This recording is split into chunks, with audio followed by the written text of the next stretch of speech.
about the earliest 3D games ever developed, most would probably think of the 5th generation of consoles, with the PlayStation, Sega Saturn, and Nintendo 64 would lead in the industry. Okay, maybe not so much with the Saturn, but you get the idea. But incorporating three-dimensional graphics into video games was a long time process. In the 1980s, 3D would be simulated with vector graphics, clever use of lines that simulated 3D objects. Starting with the 4th generation of consoles, the Sega Genesis and Super Nintendo would incorporate special effects that gave the illusion of three-dimensional space. Special stages in Sonic games, Mode 7 and F-Zero, it was all cool, but in 1993, our minds would be figuratively blown by what was to come. This right here, this is Star Fox. By today's standards, yeah, it ain't winning awards in graphics. Unless it's an indie title doing it intentionally, then maybe we can get away with calling it artistic. But in 1993, this was considered a technical achievement in console games. Because sure, the arcade scene was already incorporating graphics of a similar caliber. Look at Atari's 1989 Hard Driving or Sega's 1992 Virtual Racing. But it was rare to see something like this at home. And it was all thanks to the Super FX chip, a new add-on at the time which made polygonal graphics possible on the Super Nintendo.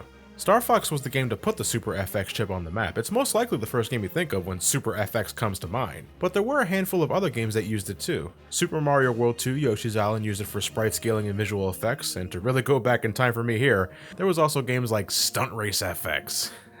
Man, I really feel like I'm in elementary school again. I'd play Super Mario Kart over this, but I thought this looked great back in the day, even though I thought steering was harder than it needed to be, and sometimes it was hard to distinguish where the right way to go was. Look at this, is that a tunnel? A black hole? It looks like a solid black wall that I'll crash right into.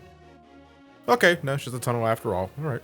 Pants no longer shat on. True, by 1994 and 5, the PlayStation would make three-dimensional games on home consoles commonplace, and Nintendo would later follow suit with the Nintendo 64 in 1996. But it was still so cool to see video games make the next leap in graphics and sound, and today I'm paying tribute to another one of Nintendo's flagship series that's sort of responsible for pioneering some of that 3D magic. Sure, they're not on the same level as Mario or Zelda, but they've been soaring through the galaxy for over 20 years, and a couple of months ago, they got a new game. So let's work our way towards that point with Nintendo's ragtag bunch of space mercenaries, Star Fox.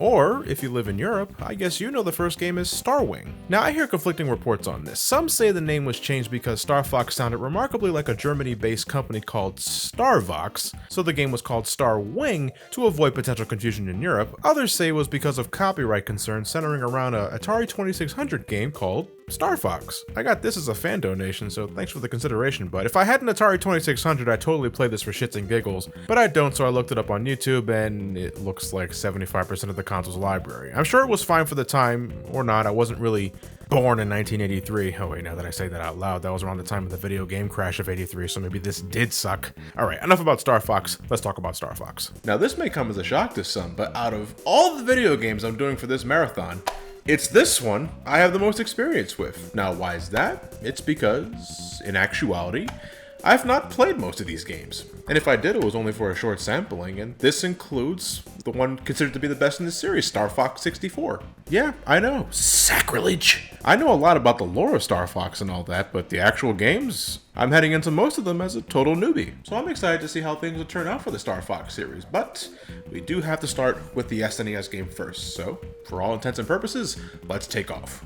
To no shock, the brains behind Star Fox is of course Shigeru Miyamoto, along with Katsuya Eguchi and Argonaut Games, led by founder and programmer Jeremy San, known for his work on Star Glider, a 1986 space shooter utilizing 3D vector graphics that would serve as a major inspiration for the first Star Fox title. You can tell just by looking at this if you experienced the original Star Fox in any sense. Star Fox began as a prototype called NES Glider, undoubtedly named after Argonaut's own Star Glider, but in order to make the game work, and not just be Vector City 1993, Jeremy San insisted that a new proprietary chip be created to supply the Super Nintendo with enough power to make polygonal graphics possible on the SNES, to which Nintendo agreed upon, leading to the creation of the Super FX chip. With this, Star Fox, as originally envisioned, could be a reality. After being banished to a distant planet for his evil experiments, a scientist named Andross plans on enacting revenge against the inhabitants of planet Corneria by using a vast army to conquer the Lylat System. General Pepper of Corneria hires Fox McCloud and his team of space mercenaries called Star Fox, consisting of Slippy Toad, Peppy Hare, and Falco Lombardi. They take to the great beyond in General Pepper's newly developed R-Wings in hopes of rescuing planet Corneria and the entire Lylat system while they're at it. It's early 90s, it's Nintendo, that's all you were getting for story. Star Fox is an on-rails space shooter. You guide the R-Wing through a three-dimensional space and shoot the hell out of whatever's in front of you, all while avoiding whatever the hell they fire back. Not much more to it than that. You can tap the L or R buttons to tilt the ship, helping you squeeze through passages, double tapping lets you do a barrel roll to reflect projectiles, though I swear it doesn't work, and you can press the select button to enter a first person view to get a better shot, though it's harder to keep track of your ship's positioning. You have to get to the planet Venom, where Andross is located, and you're given 3 different means of reaching him. Each pathway corresponds to a different difficulty, level 1 being the easiest, with level 3 being the hardest. But it's not as if the harder difficulties are just the same stages with added enemies. Every path has their own exclusive levels, so higher difficulties aren't just a means for bragging rights, they're filled with more of the experience, and if you want to see it all, you gotta bring that skill, especially for level 3. Level 1 and 2 aren't much in challenge. Level 1's supposed to be a gentle space breeze bearing the rocks that may just pop in without any warning, and level 2, oddly, I feel has a weird balance. Like, it starts easy, it gets hard for the next 2 stages, and then gets about as easy as level 1 again for the endgame stuff. Level 3 just doesn't give a flying fuck about your well-being. These multicolored orbs are going to be the bane of your existence because almost every enemy has them, and a direct hit will make you cry. And stage obstacles don't slouch either. The meteors in the asteroid field, the flowers and serpent heads in Fortuna, your geometry class in Sector Z, these fucking things in Macbeth, bosses actually deciding to use their bodies as full-out weapons. It's not a pleasant time, and I try to hold on to every power-up as long as I possibly can, like spinning rings that restore health, Nova bombs that destroy everything on screen, extra shielding to absorb all those attacks, and my favorite of the bunch, twin blasters for added weapon damage. It's great seeing this thing fully powered up, that is until your wings get clipped enough times to the point where they just straight up fall off, and if that happens, you lose your power-ups and you lose your maneuverability, and I'd imagine if you're obsessive compulsive, seeing one of your wings missing's gotta drive you up a wall. Now, if only I had some buddies by my side. Oh, there's 4 of you, but you only control Fox McCloud. The rest of your team are left to just communicate with you through an intercom, and it's a good thing Fox is fluent in so many languages because I sure as hell can't understand them.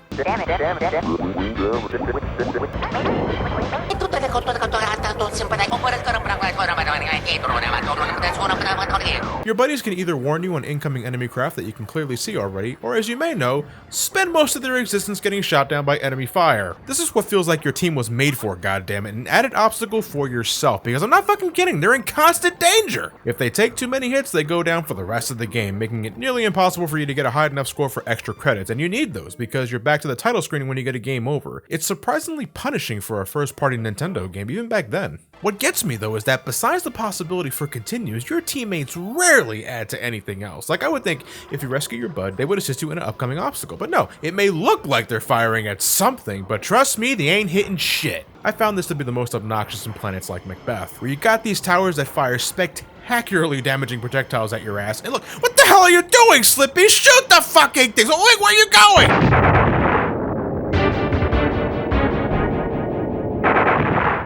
It's awesome that the harder routes pack their own levels. I appreciate the diversity. It's just... Jesus, fuck! No matter the route, every pathway ends with a fight against Andross, who throws more shit at you the higher the challenge. This was always the most memorable part of the game for me, Andross's face. The way it moves, how it tries to suck you in, and then shoots bathroom tiles at you. The game calls it telekinesis. Yeah, no, those are bathroom tiles. Then you shoot the core, which looks like Andross stuck in the Phantom Zone, then you call it a night. Now, regardless of which route you took, that always felt extra triumphant. Yes, it's all flat polygons with little texture, barren plains, and at times the frame rate can be as bad as downloading animated GIFs off a dial-up connection. But keep in mind, this was all super ambitious at the time, and I know it rocked my world because in 1993 I was used to seeing this or this. I don't think I've personally seen anything like this until Star Fox, and I always got really into it whenever I changed the perspective to shoot in 3D or blast them all to hell with my Nova bombs, and I couldn't squeeze my controller harder whenever I had to go through a tight tunnel, mainly because it's when the frame rate didn't shit the bed, so I had to play extra carefully. Boss fights were a rigorous test of your knowledge with R-Wings. It was a thrill to aim at the right spot, mash that fire button like crazy, just to get that boss's health down super fast. This was also around the time I started watching Star Wars. I always enjoyed the space battles in those movies, and Star Fox was just hitting those notes for me.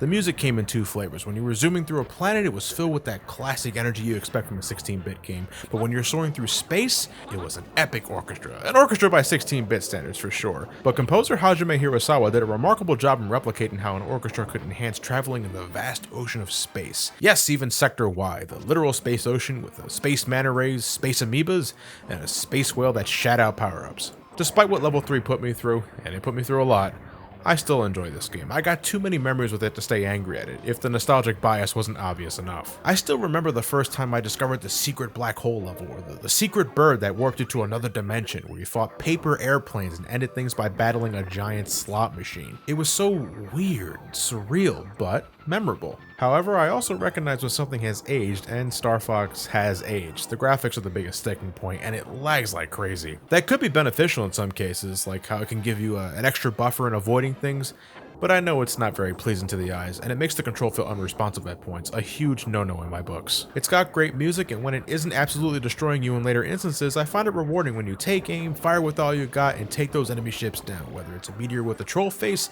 someone's space truck, or a huge spaceship. And I know, it sounds weird that I enjoyed the original Star Fox, but I didn't immediately jump ship to Star Fox 64 when it came out, but again, like I said in my Super Mario 64 video, and maybe 3-5 times in my Ocarina of Time video, in the 90s, I was strictly Team PlayStation.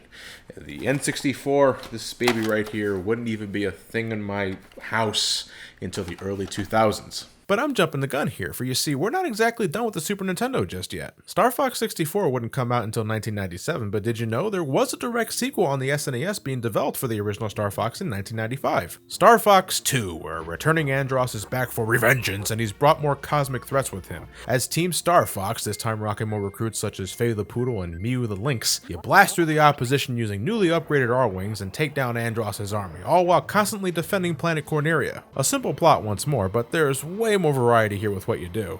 Maneuvering your ship is about the same, though every character is now outfitted with different stats. Fox and Falco are the balanced ones, Slippy and Peppy have more health but less attack power, and Faye and Mew have the best attack but are extremely fragile. A target reticle has been added to your ship's line of sight and isn't exclusive to first-person mode anymore. Now you could aim and keep up with your positioning at the same time, and to make matters better, your ship now had the ability to charge its laser. A full blast does more damage and it homes in on targets, giving you less to worry about. Space levels had you do one of two things. There's the standard on-rail stuff straight from the first game, and now there are times when you enter all-range mode, where you're free to fly in whatever direction you please. It's normally used to shoot down missiles and defend your satellite cannon, but Star Fox 2 also introduced a new team of rivals, Star Wolf, hired by Andross to take Star Fox down. These encounters were pure dogfighting. You move all over the place until you get the right shot and then take them out with a well-timed laser. It's intense, but satisfying to shoot them down. Whenever you entered a planet or invaded one of Andross's battleships, you can shoot things down with your R-Wing as usual, but now your ship could also transform into a bipedal walker, capable of taking down grounded targets easily. You also do a bit of puzzle solving with the thing to unlock doors, though admittedly there isn't much of that. It's a little clunky too, it's kind of like controlling a tank, and that's never really fun in a 3D space, especially with the D-pad.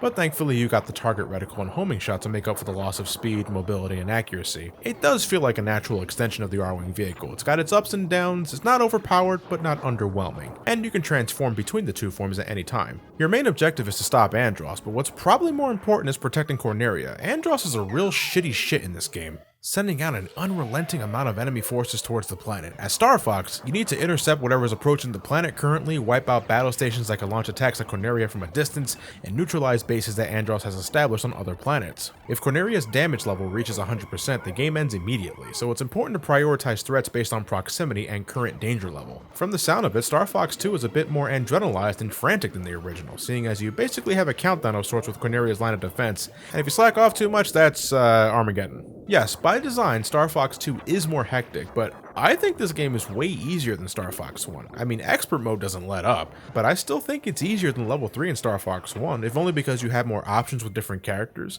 and more features for your R-Wings. Normal and hard mode is more like very easy and easy, to the point where both modes can be finished in under 30 minutes. A part of that could be because of uneven enemy balance, or it could be because that missions in Star Fox 2 are very bite-sized. Even raiding enemy bases using your R-Wing and Walker can be completed in under 3 to 5 minutes, and boss fights rarely go over 30 seconds. But I suppose the biggest reason why missions are short and simple even in the hardest setting is the one thing I failed to mention up until this point. Star Fox 2 was never actually released, or finished for that matter. Yeah, it was cancelled at the last possible minute in favor of focusing the company's priorities on the upcoming Nintendo 64. What I've been playing is one of the few prototype ROMs that's been swimming on the internet for some time now, fully translated and given the reproduction treatment. I have two of them actually. One I bought this past 2 mini games, and one a fan donated to me just 10 minutes after I bought this one for myself. Fuck my life. According to an interview with Dylan Cuthbert, one of the programmers of Argonaut Software who helped develop the game, a ROM of a completed version of Star Fox 2 does exist. He experienced it during the development of Star Fox Command on the DS, but it can't be released for legal reasons obviously, meaning that what's available on the internet now are all alphas and betas, without all the full features or proper difficulty balances. Not to say that Star Fox 2 as of now isn't good, because though it's a little on the easy side, it's fascinating to see how some concepts many would think came from Star Fox 64 in fact stem from Star Fox 2. The enhanced R-Wing functions, all range mode, the Star Wolf team, better graphics, not as much slowdown. You don't have to worry about babysitting your teammates, so that's probably because that wasn't implemented yet. Besides that, I think it's an improvement in every sense of the word from Star Fox 1, and were it properly finished, I'd gladly say this was the better game. Except in soundtrack, I think Star Fox 1 is better in that department. But seeing as it's not finished, it didn't reach its full potential. It's more like a Star Fox 64 beta, meaning that, yeah, if you already got Star Fox 64, Star Fox 2 is going to feel a bit backwards in looks and functionality. But I admire what Star Fox 2 took from the original Star Fox and cleaned up. It's just, kind of impossible to play unless you track down the incomplete ROM and use an emulator, or get yourself a reproduction cartridge for your Super Nintendo, even if it's not what developers fully intended. Now, I recommend doing the latter for a more authentic experience. It was cool plugging this into my console and playing a piece of history. Wouldn't it be cool if Star Fox 2 got the last minute touch-ups it needed to be a fully completed game, and then somewhere along the line got the virtual console treatment? Look, we got Earthbound Beginnings like 25 years later. It can happen, right? Alright, it probably wouldn't happen. I seriously doubt Nintendo would even consider it given what's coming next. They probably would think it's redundant.